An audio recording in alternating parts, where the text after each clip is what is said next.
I have never in my life had a personal coach. And not that I'm opposed to it at all. I've just never had one. So all these things that you're talking about so naturally and in order of doing them and articulate, I've never had that. For me, it was a discovery session of me fighting with myself and to discovering these things. So I think there's power in having coaches in your life. It'll help you get places faster than you can do like I did. That took me, decades of figuring out to eventually get to a point where I can articulate all the things I do in a 24 chapter book. Hell, I could have probably written this years ago if I had a coach. You know what I mean? But I had to figure it out on my own. Welcome to Limitless, the podcast for cycle breakers, change makers, and conscious leaders who are done performing, proving, and pleasing, and are ready to live, lead, and create from deep alignment. I'm your host, Fiona Walsh. Every 2 weeks, I hold space for real soul-expanding conversations with guests who are still in it. They're navigating their biggest fears, shedding old identities, letting go of patterns that no longer serve them, and rising into their limitless potential. Together, we share what it's really like to be human. Messy, raw, imperfect, and learning to own every part of ourselves, even the ones we've tried to keep neatly tucked away. We go deep into the work of coming home to yourself, getting out of your head, feeling safe in your body, letting go of old stories, and creating a life that's true to who you really are. Subscribing to Limitless is the best way to make sure you never miss an episode. So hit pause and tap follow or subscribe on your favorite podcast platform. Because this isn't about doing more. It's actually about remembering who you are. And that's what makes you limitless. Welcome to Limitless. Today, I'm joined by Scott Lackey. He's a combat veteran, a patented inventor, serial entrepreneur, Ironman athlete, husband, father, and author to a #1 new release and bestseller called Wake Up to Die Again. But the resume and the accolades isn't Scott's story. In fact, for decades, he chased achievement, status, and possessions to prove his worth, and he'll be the first to admit it. But what sets him apart is what he has done since then. In this conversation, Scott takes us back to the moment when he sat down to write his book and the 4 months of brutal inner warfare that followed. We talk about the voices in our head that we all have, the promises that we break to ourselves, and what it means to really sacrifice your ego or your shadows in public, vulnerably, honestly, and how competing in an Ironman race cracked him open in ways he could never have imagined. In my coaching world, I talk a lot about the relationship we have with ourselves, the promises we keep, the promises we break when we self-abandon, and what that does to our self-trust and the access to our intuition over time. Scott has lived and breathed this. He knows what it costs when you keep breaking promises to yourself. And he knows what it feels like when you finally stop doing that. This conversation is a masterclass in letting go of who you've become so you can step into who you are meant to be. Scott, I'm so pleased you're here. Welcome to Limitless. Well, Fiona, I have been waiting for this day, and thank you for that great welcome to the platform. I'm looking forward to this conversation. Again, just thank you very much for letting me be here. Yeah, I'm so excited. So, Scott, can you take us back to that turning point, breaking point, cliffhanger moment in your life where you thought everything's got to change? Take us back there. Where were you? What were your thoughts? What were your feelings? Take us there. I will. And I appreciate you allowing me the opportunity to do that. And I'm going to go back actually not to a distant event. I'm going to go back just a little over a couple of years from now, a more recent event. And that event began when I finally decided to write my book and stop breaking promises that I had made to myself about writing a book. And you don't know necessarily where to start or what you're going to talk about, even though I did the research of who's my audience. And, I thought I knew what I wanted to talk about. But when I actually physically sit down and started writing, and I had a coach, I should add, and my coach was encouraging me, Scott, don't worry about, don't overthink about, don't do this, just write, just your voice, just write. And I started, and I have to admit, it was not what I expected. It was very difficult. Mm-hmm. And when I say difficult, meaning it wasn't that I didn't have the ability to type and tell stories. I couldn't put my finger on what was difficult, but I will just say it was very difficult to get the thoughts out of my head on paper. And I align that with the voice we all have inside our head, constantly telling me during my work sessions of writing, things like, Scott, what in the world do you think you're doing writing a book? Who do you think you are? Why do you think you're qualified? Nobody wants to hear what's coming out of your mouth. You can't put coherent thoughts together for chapter after chapter. I mean, it was just every negative thought you could imagine. And honestly, Fiona, the more I typed, the louder the voice got, the heavier the weight got. And I really did significantly start questioning myself. What are you even doing? Because I couldn't see the end. I didn't know where the end of the book was going to be. I didn't know where the middle of the book was going to be. I was just writing. And thank God I had a coach in my ear or on video conference, just tell me, Scott, just keep writing every day, keep writing. But I turned and listened to that voice one day because it said something, and it had been saying it, but this day triggered me. And it's when early one Saturday morning, actually, I used to get up really early in the morning, like 4:00 in the morning, East Coast time here in the US. And I love hot tea. And I would, bring in my hot tea and set everything up and start writing. And early that morning, the voice started again. And it started out with this: I don't know why you're doing this. Nobody is going to care. That was the morning voice. And I stopped in my tracks and I thought, wait a minute. I've been listening to you for weeks and weeks and weeks. I care. And if nothing else happens in this world and I finish this book and I look at it and I say to myself, that was the best product that I could produce to tell my story or tell a story or a series of stories in this book. And I check mark that box that I did the best I could and I'm proud of it. At the end of the day, that's all that matters.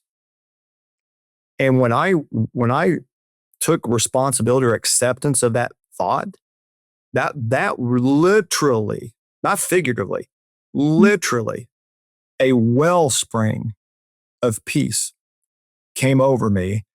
And my ability to write after that was a flood. Now, I want to put this in quick context. The first, I want to say about 4 months was me wrestling with this. Mm-hmm. And I didn't write, but maybe 4 chapters in 4 months. In the following year, not even year, but let's call it a year. Because I took 6 months off in the middle. But anyway, that had nothing to do with this voice. But in the following year, I literally saw the end. I knew what the last chapter of my book was about. Once I got that nonsense out of my head, I knew what the last chapter was about. And I was writing to that last chapter.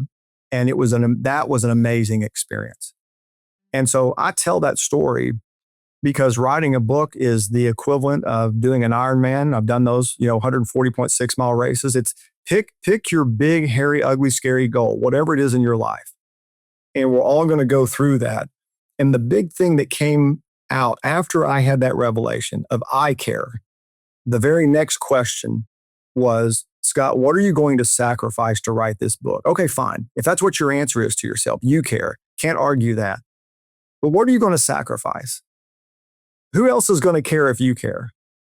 And that was a second round of wrestling. And that was my second and final huge epiphany.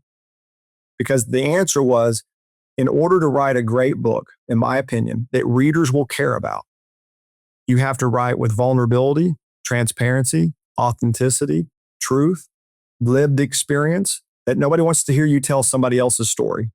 They want to know how you did it. What did you suffer? How did you negotiate it? How did you evaluate it? And so the answer to the question was, I'm going to have to sacrifice myself. And that's a big step, right? It's one step to get to the point to where you're saying, I am one who cares. It's a whole nother world and distance to say, I'm willing to sacrifice myself on a public basis in a written document that will be circulated potentially around the world so that other people have the opportunity to learn from my lived experience that maybe there's someone else out there that this book will help them change their life so they can be a better version of themselves today than they were yesterday. And my reward for that, now that the book is published, my reward for that is that it shot up to #1 new release and #2 bestseller. Incredible.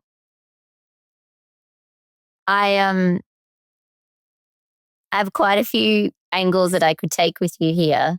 The one thing I want to double click on first is you use the word sacrifice, and I'd love for you to unpack that word for me, because it conjures something in my mind, but I want to know what it conjures in yours, because it's a very powerful word. So It is. what does sacrifice mean to you? So let's answer that first indirectly. Mhm. What is it about ourselves that we are constantly protecting in front of other people? Like farmering. Armoring, right? Yep. It's a little bit of a rhetorical question. I guess it's more, I believe you know the answer. I really do. I think it's more for the audience, right? Which is, Yeah, totally. maybe I should ask it differently. What is it about you, audience, listener? What is it about you that you're constantly protecting to others? And how does that manifest itself? Here's how it manifests itself.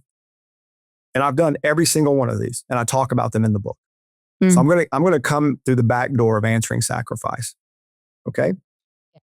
The things that we do are we're around people who have done something that we believe to be significantly more than them, or they have done it, significantly better or more than we have. We aspire to be like them.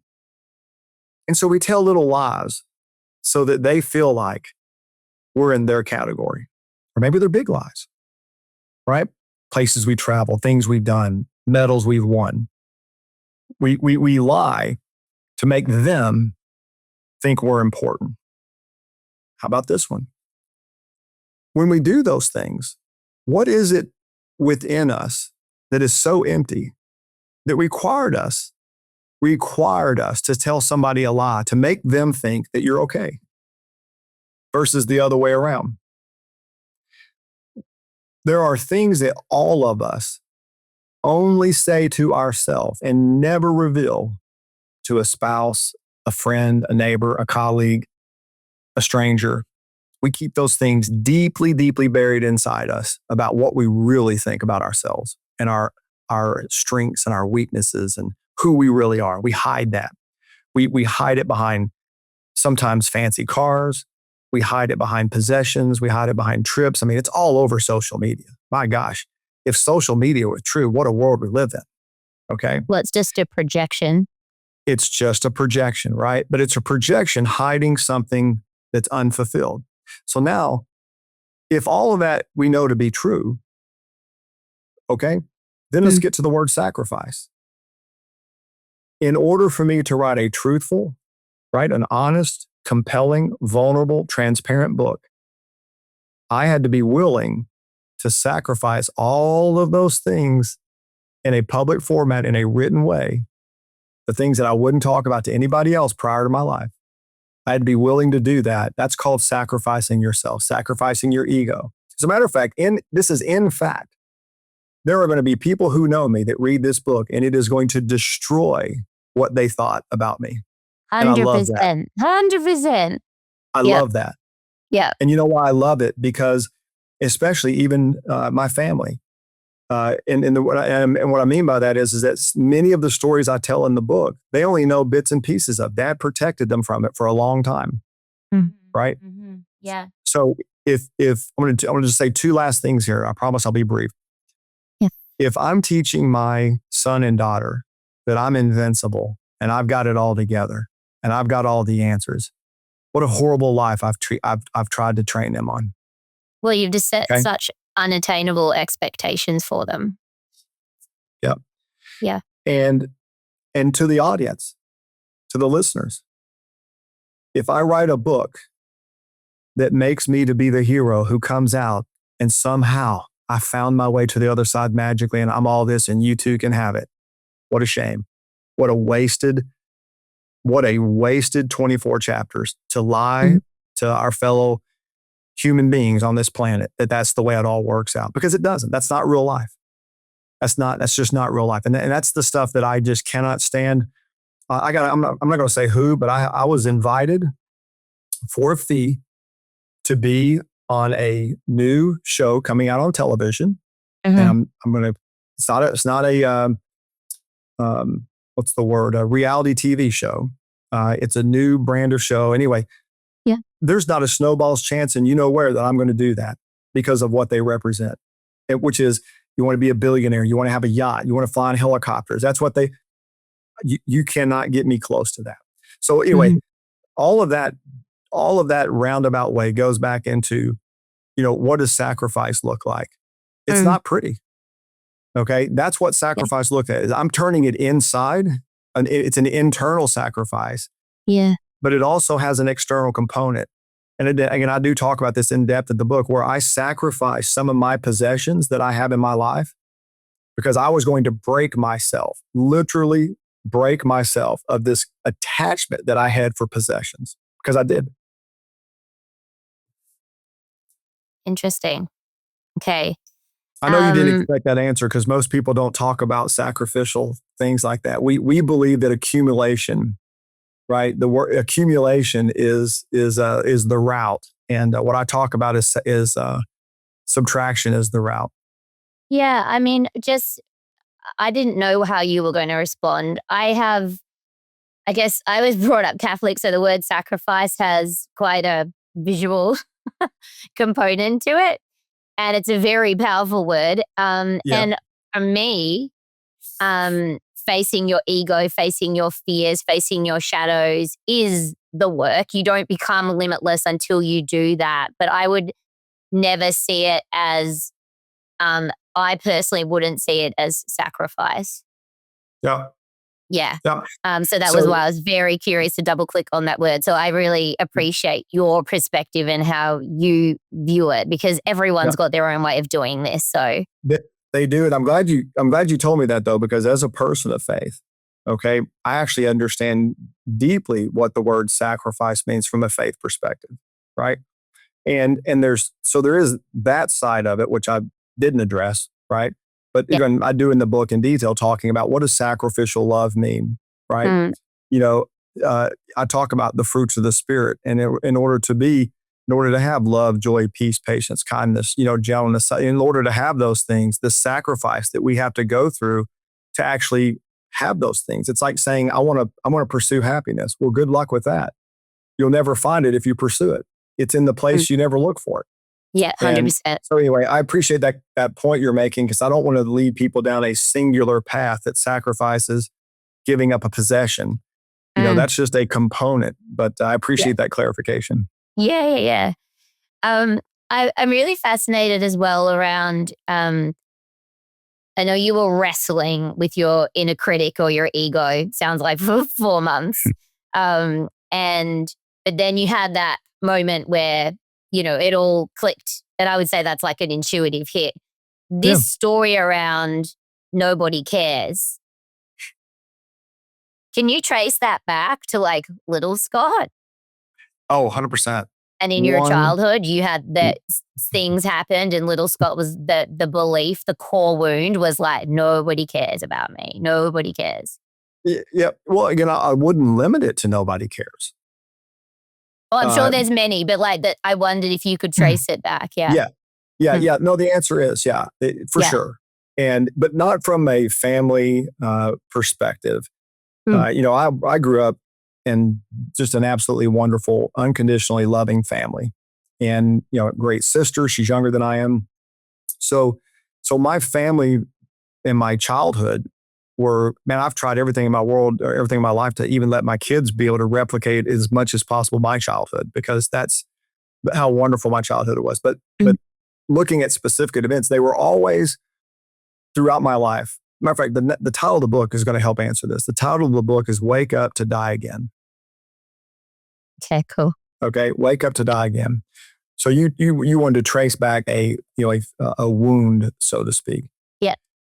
And going back to Nobody Cares is whether it was something small like, thinking that because I was, 6'4" and was somewhat athletic, that I didn't have to work very hard in basketball practice in middle school because I just me being there and being athletic and being tall, I was just going to make it on the basketball team, right? Only to be told, by my coach that, hey, I'm just going to be honest with you, you're not making the team, and I'm sending a signal to you, and I hope that you'll learn from this, and you understand you're just wasting away your talent and wasting away. You're just somebody telling me the truth, right?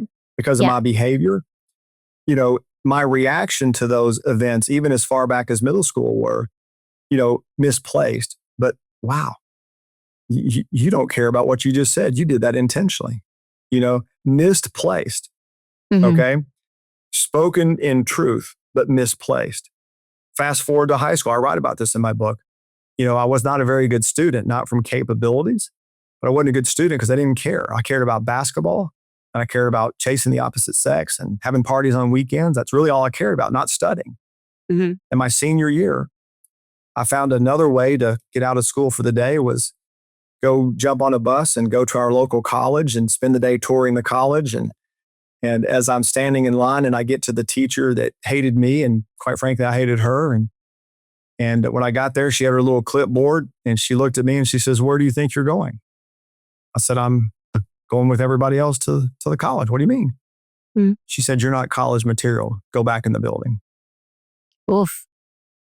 Now, again, I write about this in the book. Horribly spoken to me in public because she wanted everybody to hear that. Mm-hmm. And I felt them staring me down walking back to the building, right? Because everybody heard it. Yeah, the shame. Well, it is a shame. But I guess here again, in retrospect, she was telling the truth, horribly delivered. And she wasn't delivering it to help me. She wanted me to hear that loud and clear. But again, she was telling me the truth because I did not prepare myself to go to college. Yeah. Right. So, I mean, again, I've looked at my life inside and out, and I can very much identify things that were that directly and have impacted me. And I remember them, but they're tools for me now. They're not hangups, they're tools. Yeah. Yep. So these moments from your past, you're using them as lessons or fuel for who you are, or who you've become. All the above. Yeah. And again, I just want to highlight one other thing about Nobody Cares. I want to make sure that I'm really clear on this, right? And by the way, those are small things. You said childhood, so I just went back and picked a couple, Yeah, I know. Everyone's always got a whole Rolodex full of them. Don't worry. 100%, and you can recall them on demand.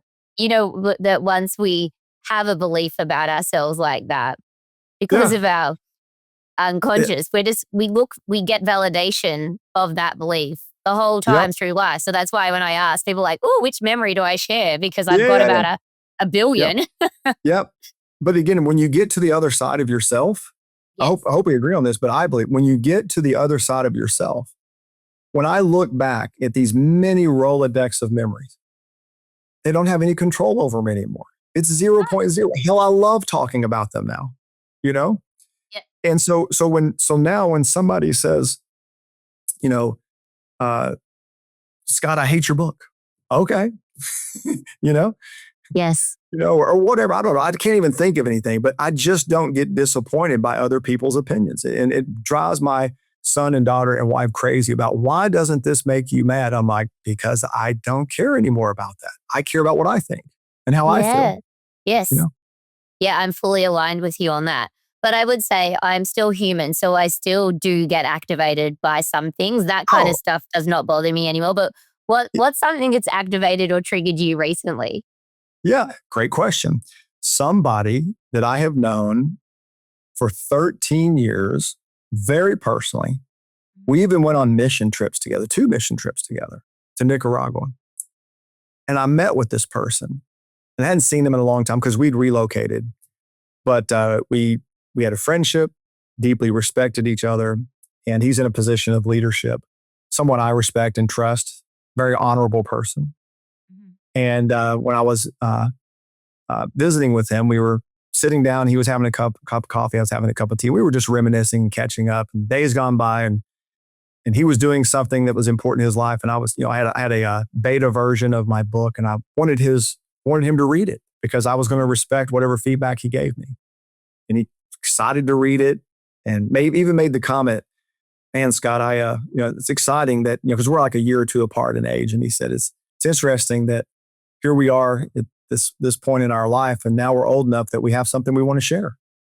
And so, I can't wait to look at it. So I give it to him and leave, and a couple of weeks go by or a month go by, and I check in, and no response to the email. And then no big deal. I mean, it's normal. We're busy. And send another response. I've been working on this, been working on that. I apologize. I am going to get to it. I just had to wrap this up. It was a nice response. It's okay, no problem. But I'm going to fast forward because I didn't keep track of time. Mm-hmm. But sent some emails. They didn't get any responses. So finally I resorted to texting. I didn't get any responses. More emails, more text. Absolutely ghosted. To this day. Absolutely ghosted to this day. Mm-hmm. And for a moment, and I don't mean seconds, maybe a few days, my heart was broken. Because I couldn't understand how in the world do we go from coffee and tea to this day, whatever day it is, no response. And so, the way that was a few days I thought that, right? But when I look at it now, of course, I know the content in my book is about. And listen, I don't know this, but for all I know that he's reading my book or read my book and something in there is convicting him. I don't know. Or maybe not. Maybe not. That could be a story that you don't know. I guess that's the thing, right? This is the uncertainty when you get ghosted. You really don't know. And your mind can come up with 1,000 great stories about what it could be. And the second, this is what I wanted to get to. The second my mind started coming up with stupid stories. Yeah. Okay. I immediately self-corrected and I said, "Scott, you don't know." Yeah. And then I asked myself, do you still respect him? I do. Is he still a good man? He is. Is he still an honorable person? He is. Nothing changes that. Whatever happened, whatever it is, it's okay. It's okay. It really is okay. And I hope it works out. You know what I'm saying? But I just don't carry an emotion forward that something is wrong, even if it is bad, whatever it is. I just don't carry that forward. So that's a recent event, very recent event. Yeah. Oh, I love that. Thank you for sharing. You said early on that when you were the decision to start writing the book, you stopped breaking promises with yourself. Yeah. And I mean, I call it self-abandonment in my coaching world, but when I say to people, like, we've got a self-abandonment jar, a self-trust jar. And when we don't keep our promises to ourselves, particularly people who are people pleasers as well, because they're like doing so much for others, they abandon themselves in the process. Yes, they're filling up the abandonment jar rather than the trust jar. Tell me about a time where you broke a promise to yourself and you didn't fulfill it. And what were the implications for you or the learnings for you? Yeah. Oh, what a Rolodex again. So I'm going to pick a big one, which is, I don't remember what year it was, but it's been a long time ago. I was overweight. I would, just unhealthy, 6'4", 250 pound guy. Yeah, you're a big guy. And, just, and I've got some before and after pictures right now. And people don't believe it. The before picture makes it look like I ate the after picture, So, but I got so frustrated with where I was because, again, I was an athlete. I was an Army veteran. Was a fit human being, and I decided, I've always wanted to do triathlons. I had always, ever since the first race I ever saw, I wanted to do triathlons. And a friend of mine who was feeling the same way as I was, he asked me to come over to his office. He had a surprise for me. And I went over to his office and he pulls up on his computer a triathlon race at Ole Miss University in Mississippi. And it was called the Rebel Man. It was a sprint triathlon. And he says, here's what we're going to do. This is how we're going to get back in shape and lose weight. We're going to do a triathlon, because he knew I always wanted to do one. Mm-hmm. And so we did the triathlon together, and we ended up doing, a couple more together. And I did start to lose weight. And the whole reason that I started the sprint was not just to lose weight. It's because I had always dreamed of doing an Ironman race, a 140.6 mile race. Always dreamed. That's the first time I ever saw it as a kid. Mm-hmm. So I got excited about it, doing the sprints. And like so many things in our lives, that toy that we had to have, that we get in our hands and we play with it for a little while, we set it aside. We say, I'm going to come back to you. And we wake up one day and the toy's gone. Mm-hmm. And that's what happened with the triathlons. I got busy. Life happened. And many, many, many, many, many, many years went by. Right. And I never did it. I never followed through of something. It was just a series of broken promises. Not that I didn't think about it. Yeah. It was still there. Yep. Yeah. Would you like to jump to what changed? No, I was about, you got to keep going. You've got us hanging on to the story now. You got to tell me how it ends, Scott. Because you said I'm an Iron Man before, so I'm like, you did it. So yeah, that's fair. Fast forward to COVID. And, I hope this isn't a sensitive topic for any listeners, because I had a different experience than the rest of the world, or many people in the world, which was for a period of time, I was working from home. My wife, she's a teacher. She wasn't teaching at the time. She was at home. We were taking lunch walks together. I got to know my neighbors better. We were, here where I live in Georgia, we didn't participate in all the lockdowns like everybody else did in the world. Yeah. And so we were hanging out with neighbors. And anyway, it was, I really believe this looking back, my life got so quiet. There was no noise in my life. That's where this voice came back and said to me, you're not where you're supposed to be. Matter of fact, this is the source of chapter 1 in my book. Mm-hmm. You're not where you're supposed to be. Now, I don't discuss this story, but this is why it's chapter 1 in my book. Yep. And I'm like, what the hell are you talking about? Everything is great, And the voice just kept telling me every day, hey, Scott, you're not where you're supposed to be. Not where you're supposed to be. It was just permeating my thoughts. It was making me very uncomfortable. And I'm like, what is going on? What, maybe I need to start drinking. I don't know, uh-huh. Jokingly. Yeah. So I began internalizing that voice. And that's where actually the phrase came from, is Scott, you're not where you're supposed to be because of broken promises to yourself. Now, what the hell is that? And then when I asked that question, what broken promises are you talking about? The Iron Man came up. The promise I made to myself to write a book came up. The list, the database, the Rolodex, just all started coming up. And every lily pad I turned over, man, there was a broken promise hidden under that rock, right? Some small and some big. I said, I need to write this down. This is profound. It wasn't negative. This was profound. No, it was inspirational. I got my notebook out. Do what? Inspirational. Yeah, I sat down and said, tell me about broken promise. And I started writing. And so, anyway, you get to the end of that and I thought, oh my God, what am I going to do about this? Mm-hmm. And by the way, those broken promises taught me something else. I think you talked about this earlier. The broken promises helped me understand why I didn't trust myself anymore. Kept breking promises. The 100%. jars you were talking about. Yeah. Self-trust and self-abandonment, broken promises is Yep. So that's just my wording. But anyway, to fast forward to the end of the story, I looked at that list and I said, the number one thing on there that literally made my heart pound and the hair on the back of my neck stand up was doing the Ironman. And so Fiona, I went and found the Ironman I wanted to do. was Ironman, Arizona, in Tempe, Arizona, near Phoenix. Oh, yep. That was the one I signed up for. It was a year away. And I signed up for it also because there was a gentleman, he's known as the voice of Ironman. His name is Mike Riley. And he was going to call that race. So I signed up for it. And for the first 45 days, I didn't tell anybody. And of course, the family's like, what is going on with him all of a sudden? Like a finger snap. And I'm working out 6 days a week. They were making fun of me, didn't know what was going on. But then about 45 days later, they set me down at the table on a dinner night and said, it was like it was intervention. Yeah. What's going on with that? But I had to I had to tell them full disclosure, this is what I'm doing. And that didn't go over well. But I do want to say this to everybody. I did the Ironman, yes.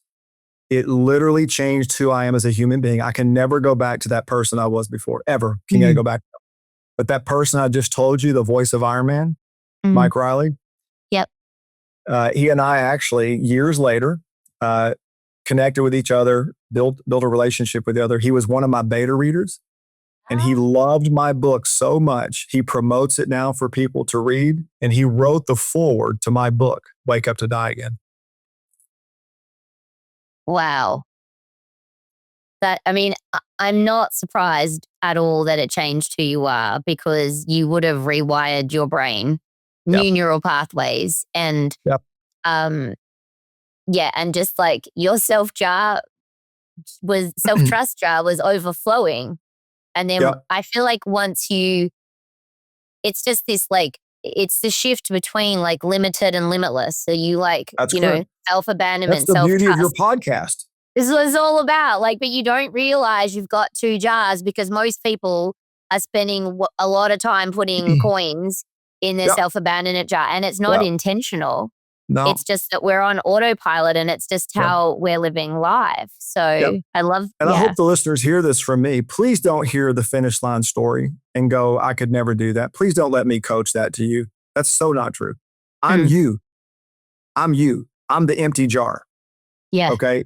On more than one occasion in my life, I'm the empty jar, having to go back and go, how the hell did I get here again? I thought I fixed this. You know what I mean? And that's one of the reasons why the book has that title, Wake Up to Die Again, because I guarantee you have listeners that will understand this. Many of you wake up every day, every single day, just to die a little bit more, because you keep giving stuff away, thinking it's no big deal. I can do it. I can do it. And you wake up and you're lost. You don't know how you got there. And now you don't know the way out. And I understand that, because I've been there more than once. Yeah. And it's always fascinating.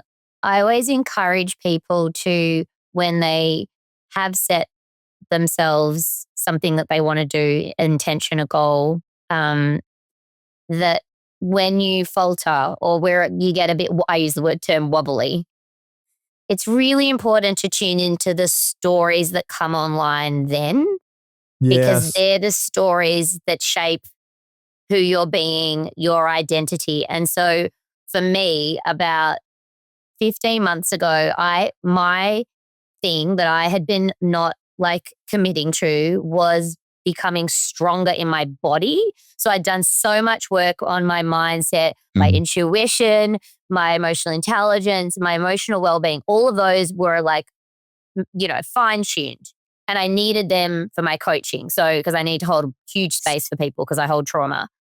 But my physical body, I was not doing enough, and I'd avoided it. And, I'd always been fit, but I was also hit early 40s. And as most of my listeners are either in this stage or they're past it, your muscle just starts to disappear overnight if you're not working it. And and what you took for granted is no longer there. And doing a little bit of work doesn't get you the results that it used to in your 20s. Nope. And so I signed up to this weight strength and conditioning sort of weight-based program that I could do at home. And it was twice a week.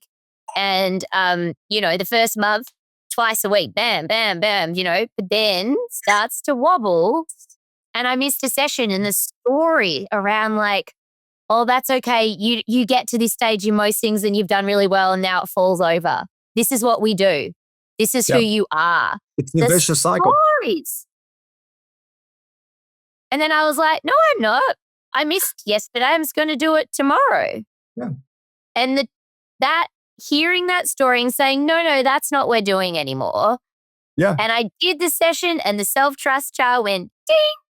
Yep. And every time you don't break the promise, but you keep the promise and you commit, every little one compounds. Yes, it does. It's a stacking. And I'm really glad you said this because, again, you and I are kindred spirits. There's no question in our thinking. And the way I describe this in my book is I describe it with, because people ask me all the time, Scott, I could never do an Ironman. I can't write a book. I don't want to write a book, but teach me, how do I stop breaking my promises? Yeah. I go, I could tell you that. Are you sure you want the answer? Are you ready? Put your seatbelt on. Stop negotiating with yourself. That's the issue. Stop negotiating with yourself.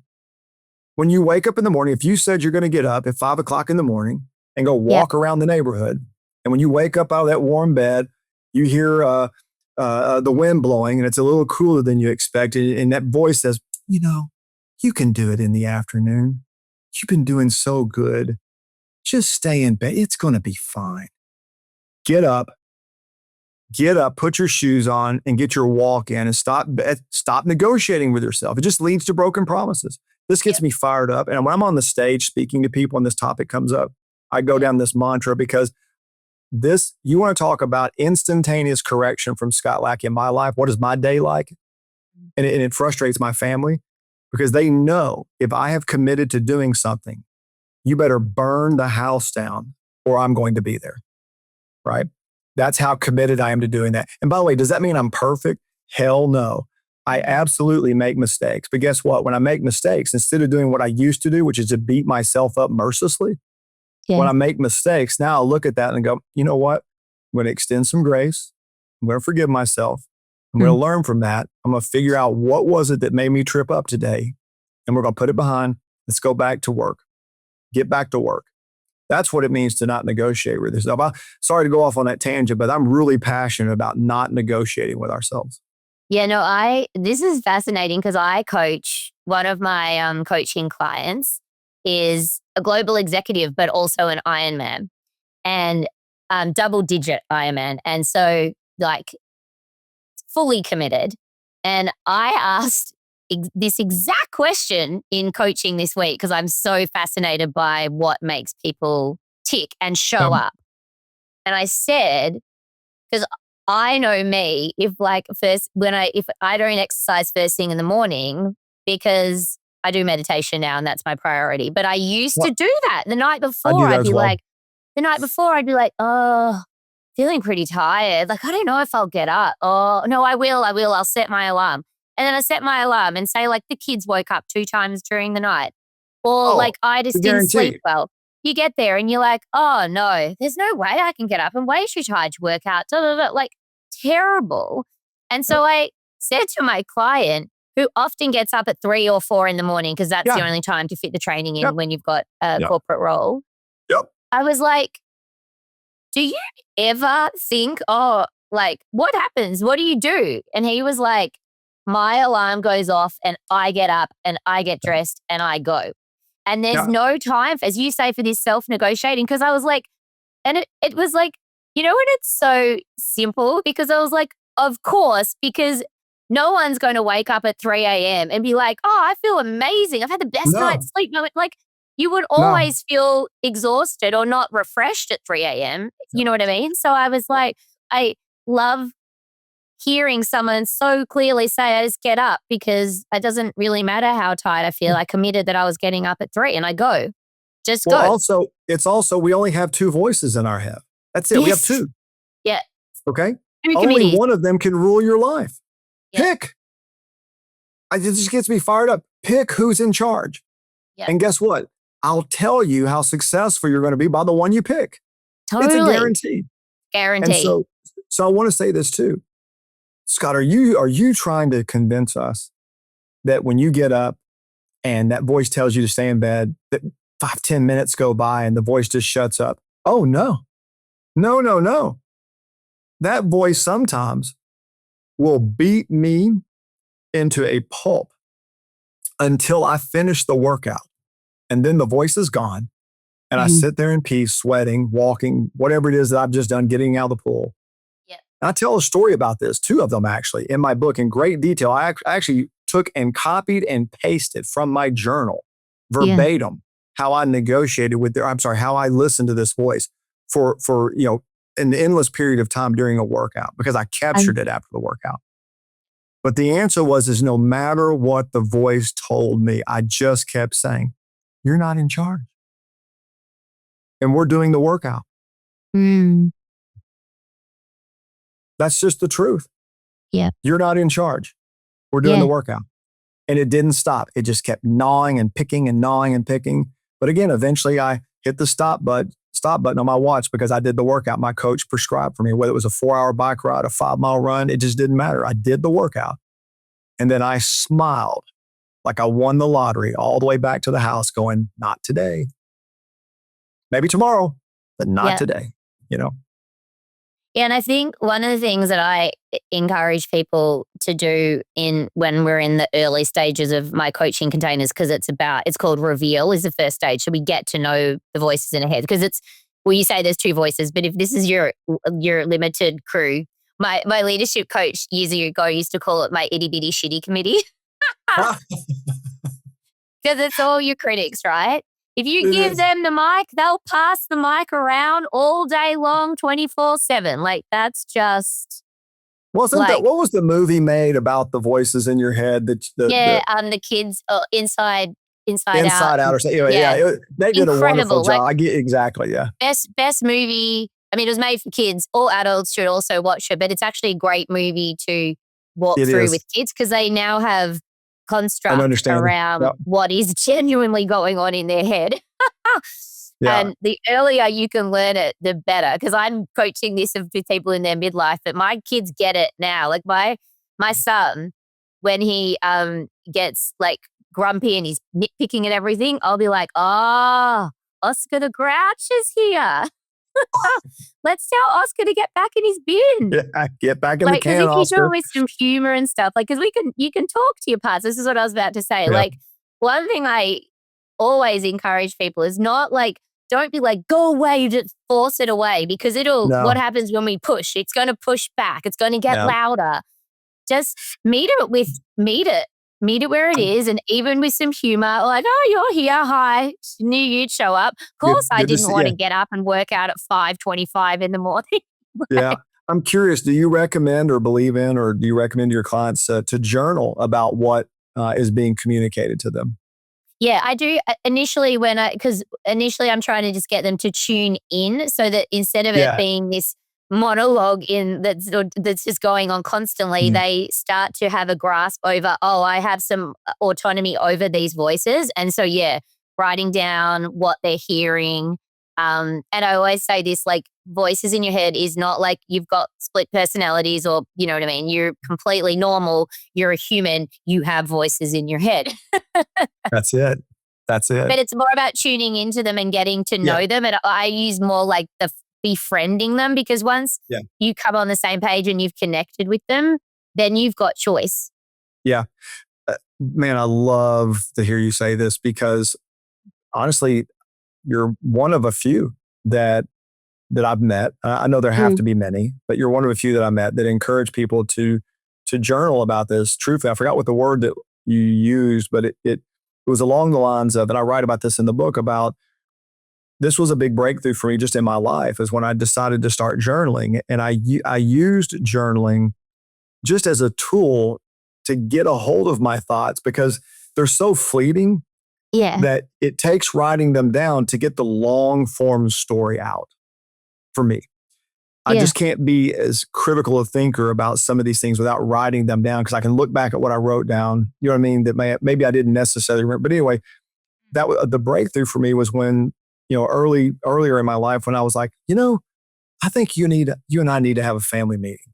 And I would get a book out and I'd say, tell me again. Tell me again what it is that I suck at. And what am I not qualified? Let me write that down. And the more I started writing the things down that I was telling myself, I started noticing a pattern. And then I started asking myself, what is it? I hear all of this that you couldn't possibly know, because you can't tell the future. So I hear all of this and I would ask myself, what are you trying to hide from me? What are you afraid I'm going to discover? You know, it made me ask a whole set of new questions, as just being an intellectual human being, you know? And so I would encourage those who don't practice this, man, get a book, that looks like Yep. this and start writing. Yeah. Yeah, totally. And I mean, what's interesting in my body of work is, Scott, is that first stage is to become more aware, and writing and journaling is very powerful. Um, I also do somatic coaching as well. I'm a mind and body coach, because these patterns, these voices, you hear them in your head, but they're actually in your nervous system, in your body. That's And right. so phase two is to go into our body, and where are they from a sensation point of view, and what emotion is there? Have you ever done any work like that to explore somatically where you're at in your body? Yeah, I can talk about that in my book, right? I've Yeah, cool. traveled in all the dark corners of my brain to find out where this stuff lives, you know? Yeah. And so absolutely. But it's interesting too, because I've never had the only coach I mean, like legitimate coaches I've ever had in my life were Mm. in high school for basketball or athletic. Sports coach, Right? yeah. That. And then fast forward to later in my life, having a triathlon coach. I Mhm. have never in my life had a personal coach. And not that I'm opposed to it at all. I've just never Yeah. had one. So all these things that you're talking about so naturally and in order of doing them and articulate, I've never had that. For me, it was a discovery session of me fighting with myself and to discovering these things. So I think there's power in having coaches in your life. It'll help you get places faster than you can do like I did. That took me, decades of figuring out to eventually get to a point where I can articulate all the things I do in a 24 chapter book. Hell, I could have Mm. probably written this years ago if I had a coach. You know what I mean? But I had to Yeah. figure it out on my own. Well, this is why you get a coach, right? They expedite the process, That's because, correct. and the best coaches are the ones who have lived through all of it. And so this is my life's work. Is I've been obsessed with growth and consciousness and Now, learning all those things for years, and more in a much more focused, strategic way in the last 4 well, years, or since I left corporate. But I mean, yeah, people come into me, and in 6 months they work through what took me 3.5 years of a lot of hard yards, and then 20 years in corporate before that, which was a lot of learning too. And I had leadership coaches, and yeah, so that's why even a friend, we were talking about in one of the episodes recently, I talked about we were going to move recently, and the whole thing got called off at the last minute, and yeah, we did this. We had to do this huge decluttering because we thought we were moving. And one of my friends was saying, "Oh my God, you've inspired me." Because I was like, "You don't need to move to do the thing, even though most of us are urgency, pressure prompted. Just do it. What is it yeah, that you've been avoiding that's like the monkey on your back, and go and do it." yeah, And then one of yeah. my friends was like, "Oh my God, the basement in our house is just like," and they were trying to break it down in a voice message to me. And I was like, get a decluttering specialist or coach him, because their job is to simplify the process for you, because they've done it with 1,000 people 1,000 times, and they Yep, can just yep, hack all of the yep, systems and processes and just get it yep, done faster. So yep, yep. And then you start kicking yourself. Well, why didn't I do this sooner? You know, yeah, yeah, yeah, but that absolutely. that was honestly when I saw the very first podcast of you talking to one of your guests that ultimately led me to sending the email. That was crystal clear of who you are and your DNA and the Limitless studio. So Yeah. you're true to that message. It was awesome. Yeah, yeah, yeah. What you see is what you get with me. That's always been the case. Yep. Um, this season of Limitless, Scott, is anchored in connection, which is, I said to you when Mhm. we were chatting before we recorded, that's one of my core values. Yeah. And so I know you've had so many, oh my God, so many experiences over the years, and they're all Sure. in your book, which I'm going to put in the show notes because I haven't read it yet, but I'm planning to, and I think everyone should go out and get a copy. But um, what does real connection look and feel like for you? Sure. Authenticity, truth, right? Transparency. What when the priority in my life is that I maintain that alignment and connection with myself, not selfishly. I'm not talking about at the expense of everybody, right? But I am talking about in very intentionally being connected and being aligned with who I am as a human being on this little blue planet we live on. Because what I've learned, significantly learned, is that when I am right with myself, then that jar that you described earlier is abundantly overflowing with all of those things I mentioned earlier about the fruits of the Spirit, including thankfulness and gratitude. Yeah. They are in abundance. It is a wellspring. That's the word I would use, a wellspring. Okay. When you are right with yourself, you will be a wellspring to others around you in written form, in public form, in video conference form. And so that's the very first thing. When we say the word connection with me, Yeah. right, or authenticity or success, I focus on that first, that well-being first, and then on my relationships with my wife, my son, my daughter. That's second level. It's family. And if I'm not right beyond myself to that second level with my family, then it's a full stop until that is right, because everything else is after that. And so that's what I focus on. And that's why, again, I'm not bragging, but, or maybe I am bragging. I am very You're allowed to brag. That on this topic, again, that's why I changed my sentence, because it's my family. So I'm going to brag on my family. Is that there is not a time, whether it's hanging up a phone or departing from each other in the morning to work or coming home, that my wife and I don't look at each other and say, I love you, before we depart from each other. Same thing with my kids. They don't finish the sentence. It's always mom and dad. It's always, hey, can you tell me how we used to make this dinner? I want to do this.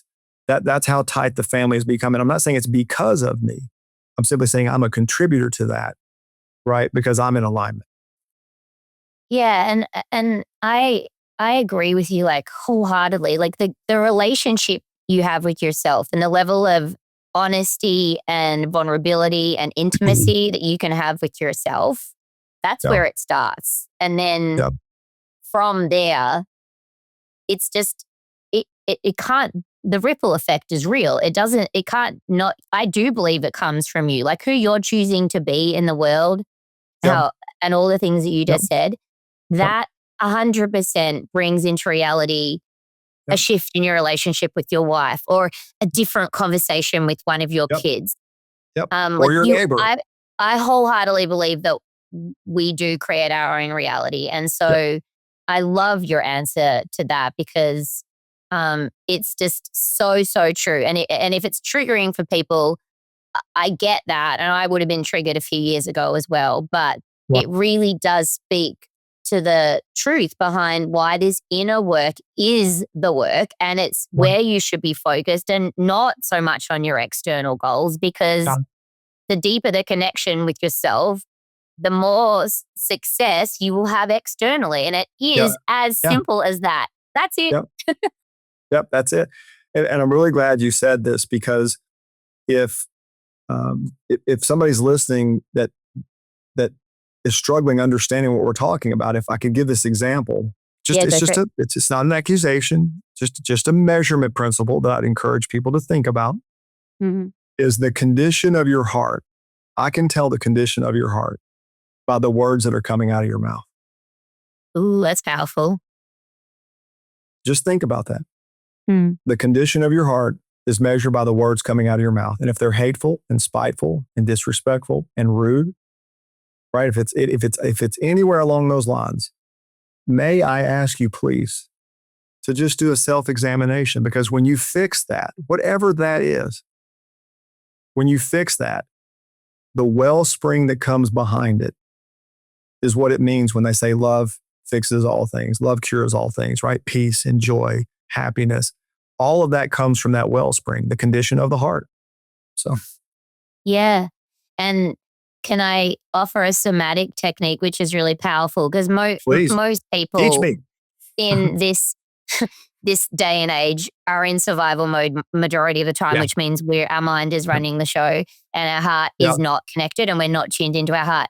You can literally like do a body scan or do whatever you do to relax, but put your hand on your heart and ask your heart with your eyes shut, like, if you could speak right now, what would you like me to know? Oh, man. And Man, what a and question. I do this Mm. with people, even in their first coaching session with me, and they're like, oh, it won't work. I've got a too busy mind, all the things. Every time someone could make sure you physically connect with your heart so it knows that you're talking to it, it gets your attention physically.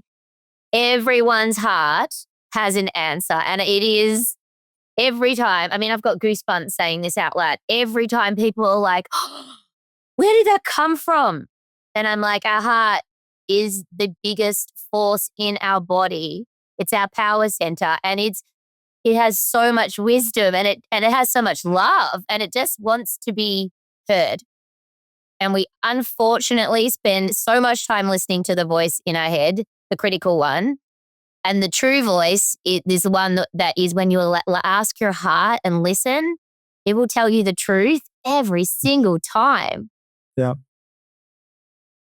Yeah, you gave me chill bumps. That's why I was listening, but I was writing because you just inspired. I don't know if I ever told you this. I don't think I told you this with the information I sent you. I write a weekly column in a newspaper. Yeah. It's published on Saturdays, and I talk about these things. And this is literally going to be the next article that I write about this topic. Okay, let me know if you want any more pointers, but it's very simple and it's very powerful. I may send the draft to you, Fiona. Okay. All right. Well, Scott, I ask one final question and then we go into a quick rapid fire before we wrap it. This question is quite funny asking you because I think you have an entire like metaphor for it in your book, but transformation happens in small intentional steps. It's these micro movements that allow us to access deeper levels of ourselves and unlock long-lasting change. It's rarely these big quantum leaps that you hear about online. So based on your journey, what's one small step or action our listeners, the Limitless community, could take to unlock their limitless potential? Thank you for that.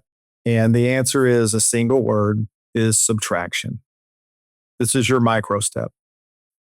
The world, including yourself, we have been taught, we have been preached to, we've been told, watch the latest commercial, watch the latest Instagram, YouTube video, watch the latest television show. We are screamed at, it's about addition. If you could just get this distance, if you could just get this car, if you could just get this space, it's all about addition. If you could get this, you will have X causality. I am sorry. I have tried that endlessly. And every time I arrived, there was nobody there but me. And it was empty.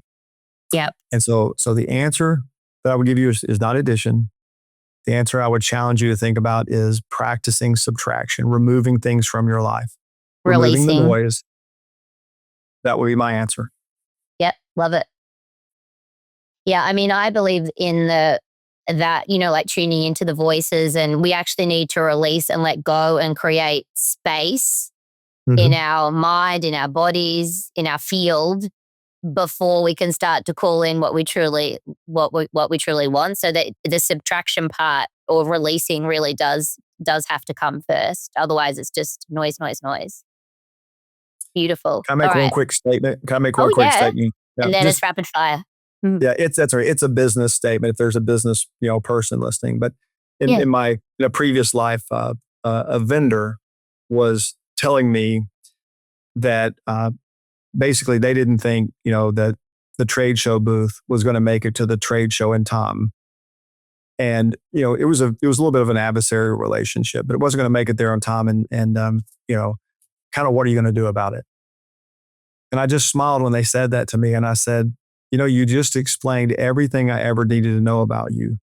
You think it's about the trade show booth, and it was never about the booth.